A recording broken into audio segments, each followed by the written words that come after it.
Hi, I'm Jane Farnham, Director at Great British Talent, and welcome to our podcast where you can find out more about our great British speakers and how they can inspire your team with motivational stories and also help grow your business with key takeaways.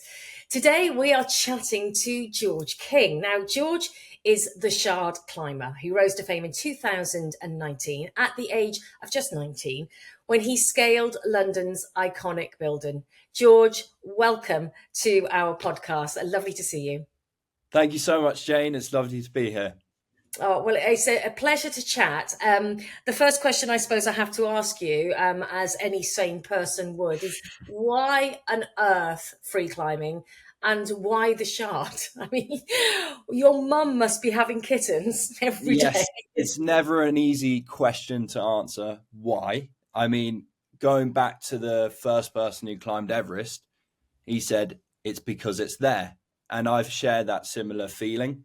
When I was 13 years old, I saw the Shard for the first time. And at that age, I was a big dreamer. I'd have lots of different dreams on my list. And when I first saw it on the back of a school bus window, I wrote it down on my list, climb the Shard. And as simple as that. It was a dream and I needed to make it a reality. So were you already climbing at that stage? Yes, I was. Yeah, I've been climbing ever since I've been cognitively available to this world. I have been climbing things. I had an attraction to anything which is high. I wanted to get up high. So yes, I've been climbing ever since I've been young. So I used to do, I mean, you probably did, I used to do a lot of climbing when I was young, but I would be using like a rope and safety equipment and, a top rope usually. I never used to lead any climb at all. It used to terrify me.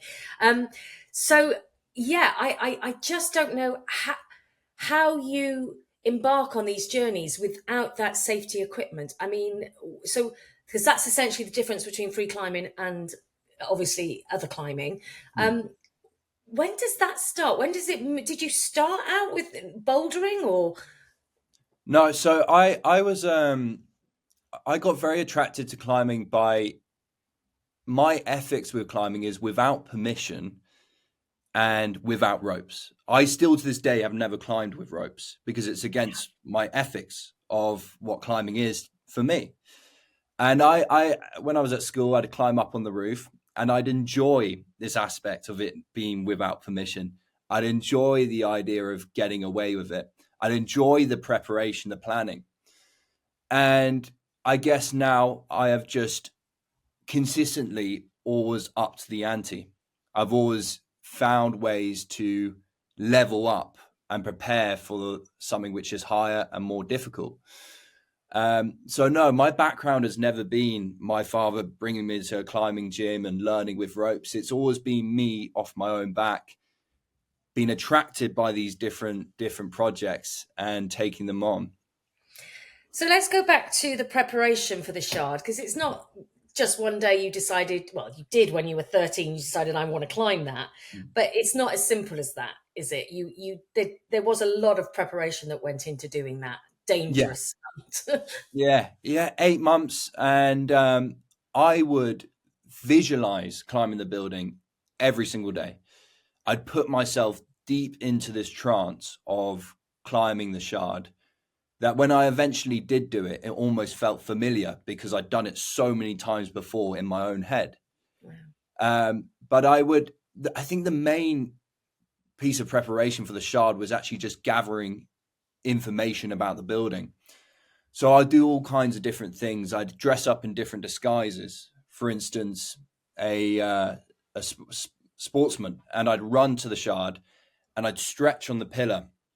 And as I'm stretching, and the security would think I'm stretching, I would measure from the width of the pillar, let's say from my wrist to my elbow. And then I'd run back home and I'd measure from the wrist to my elbow. And that would be the width of a pillar of the Shard. And I do that probably over 200 times, wearing different disguises, going to the Shard, only to get one piece of information each and every time. And, that was able to I was able to obtain a empire of knowledge about the building through doing these kinds of tactics.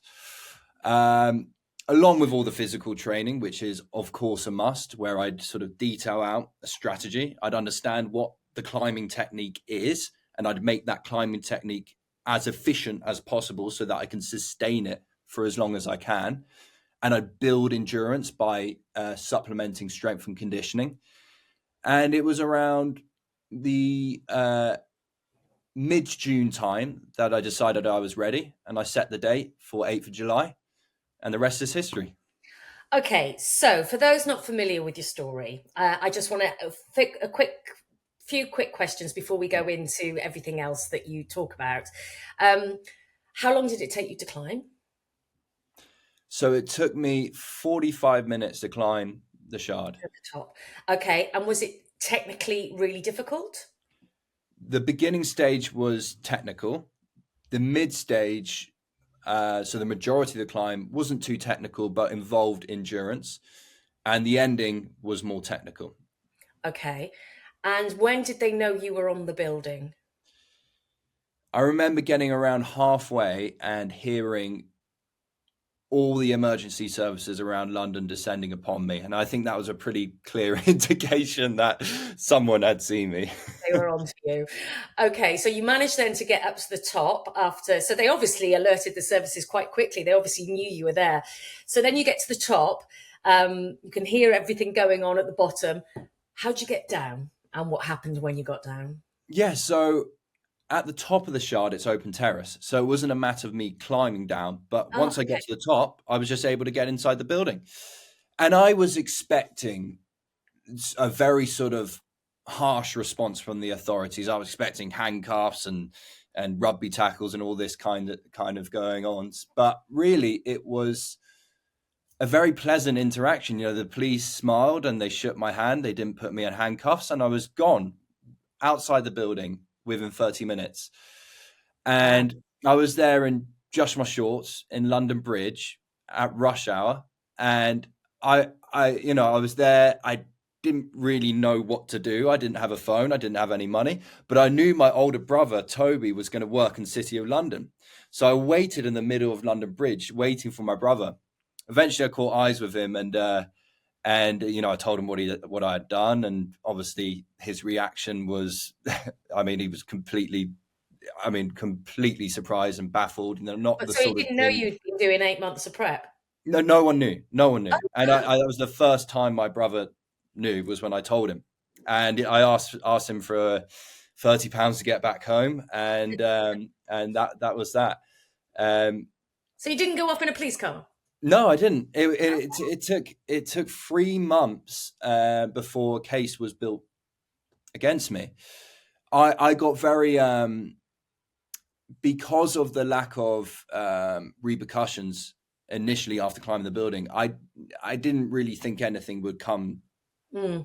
to it with the court case, but I was very, very wrong, and I was sentenced to 6 months imprisonment at one of the harshest prisons in the country.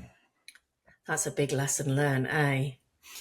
Gosh, that in itself is a huge life lesson. Being 6 months inside, crikey, the things that the stories that you could regale there, I'm sure, are quite something altogether different.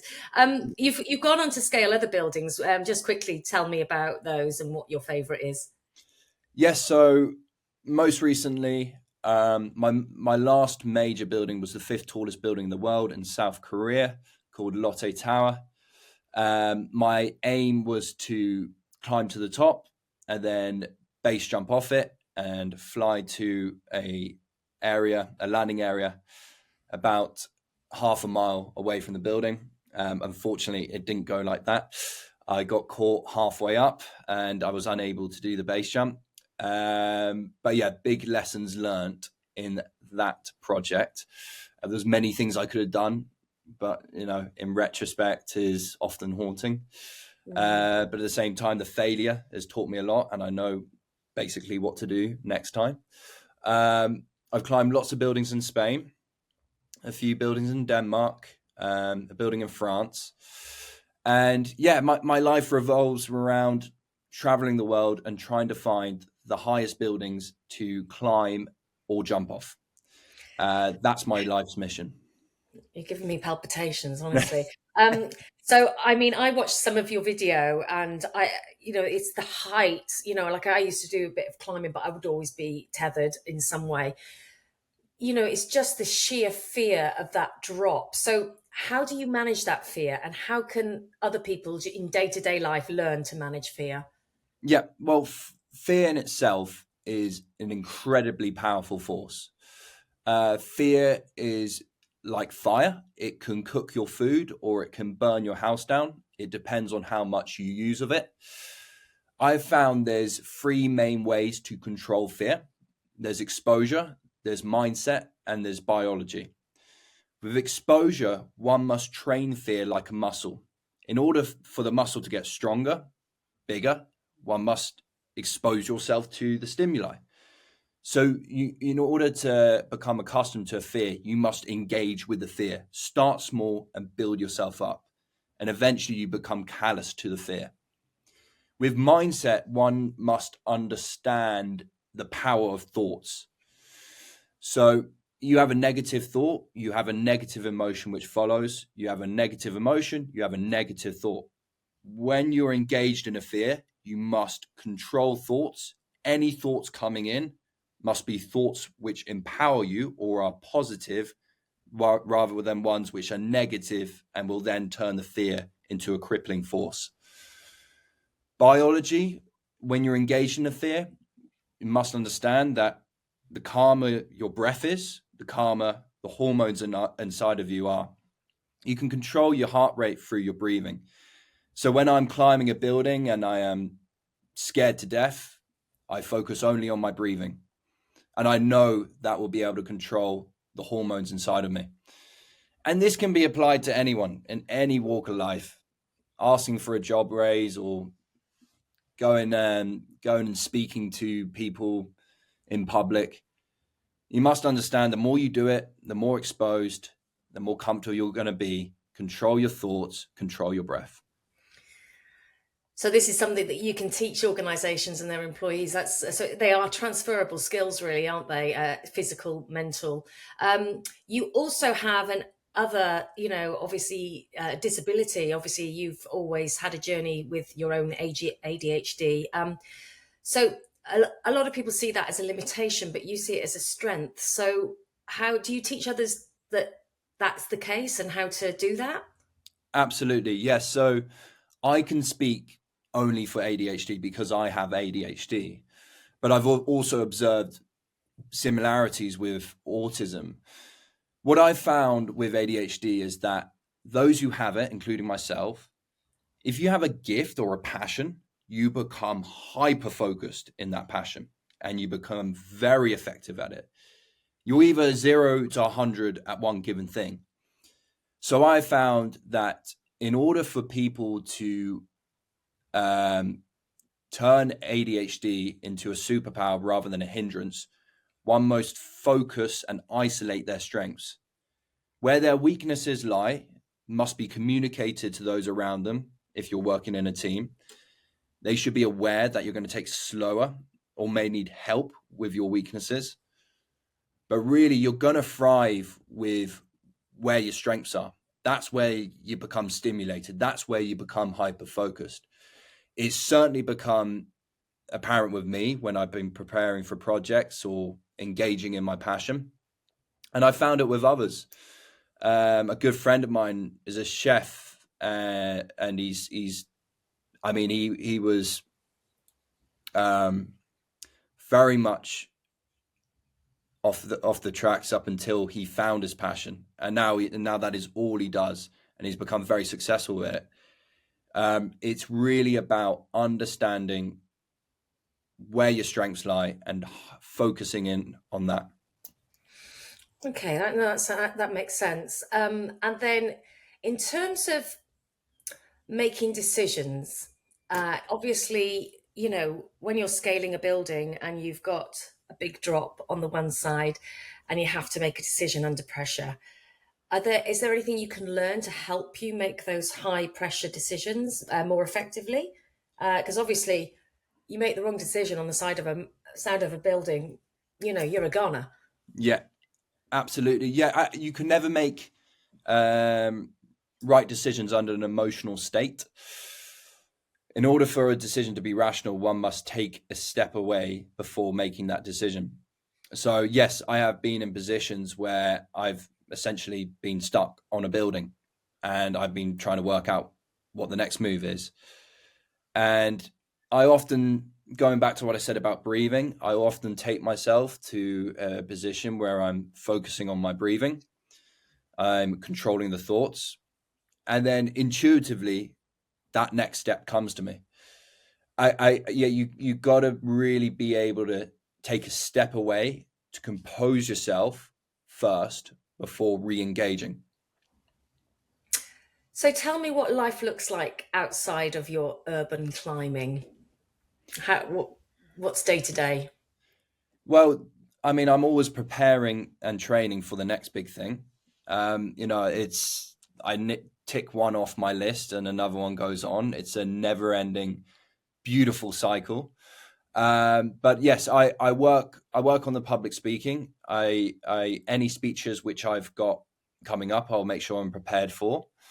I work on the social media and I work on writing as well because I'm writing a book and that's become a big focus of mine. So I've got, I mean, everything feeds into each other. The writing, the speaking, the climbing, they all, I do the climb, I write about it, I speak about it. And that's kind of where my life is. I'm Whilst guessing also you can't tell enjoying us about your next adventure. the next event. I Well, I won't gotta be, I Top can't. secret. You can tell me, but you'd have to kill me. Yeah, exactly. Okay, and then just finally, then George, in terms of obviously the people, our clients who will be listening to this, what do you think what key takeaways aside from the obvious that you could give employees that would enhance their performance during the and help businesses to grow? Yeah. So another thing to the side of what I've already said is risk management, because the risk management is such an important part of what I do, and I think for me at least, understanding what is controllable and what is uncontrollable when approaching something where risk is involved. For example, if I'm doing a base jump, I can control how neat my parachute is packed. I can control the symmetry. I can spend hours upon end making sure that it's perfect so that I can increase the probability of it opening correctly. Whereas with something like wind, it's uncontrollable. So therefore, I should have as many contingency plans as possible for all the different outcomes. So risk management is such an important part of what I do. So that's a lot of what I can I can give across to organizations. Inspirational talks.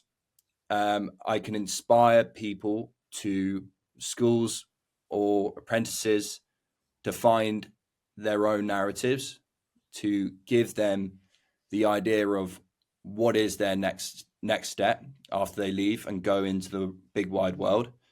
Controlling fear is so apparent with any kind of people and any kind of organization, and neurodiversity as well. Harnessing your gifts, harnessing the fact that understanding that these so-called disorders are really gifts if controlled properly.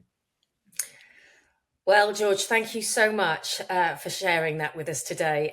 Would you do me a favour and go and give your mum, when you see her next, a big hug? Because as a mum of three boys, I'm feeling very anxious right now after talking to you.